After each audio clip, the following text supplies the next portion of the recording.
Les lignes blanches à l'écran sont des lignes de courant. Elles matérialisent l'écoulement au-dessus de la cavité. Les points rouges indiquent les positions pour lesquelles nous disposons d'enregistrement de la vitesse à haute cadence. Un encodage de la composante verticale de la vitesse permet d'avoir une idée de la structure transverse de l'écoulement. On voit sur le bord aval de la cavité des zones jaunes et blanches. Elles révèlent des zones de fort gradient dans l'écoulement. Elles nous intéressent particulièrement pour leur dynamique. Un plan horizontal permet de situer transversalement toutes ces zones.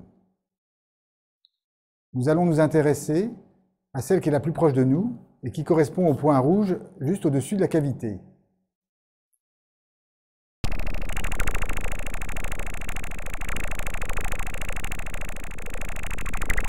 Nous entendons une transposition sonore des variations temporelles de la vitesse.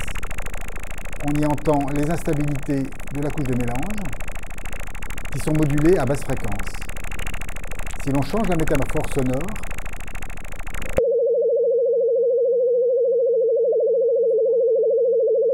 on retrouve cette dynamique avec la porteuse représentant les instabilités de la couche de mélange et des modulations basse fréquence.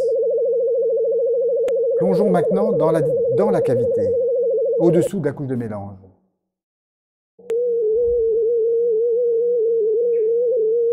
La dynamique qui est visiblement totalement différente, sans les hautes fréquences et simplement avec les basses fréquences.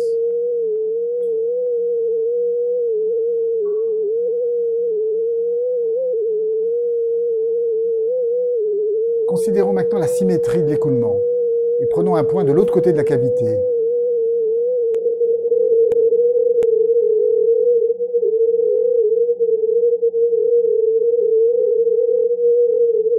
L'image sonore est qualitativement la même, mais on entend clairement le déphasage entre les deux points. La modalité audio se révèle permettre une bonne caractérisation qualitative de la dynamique de l'écoulement.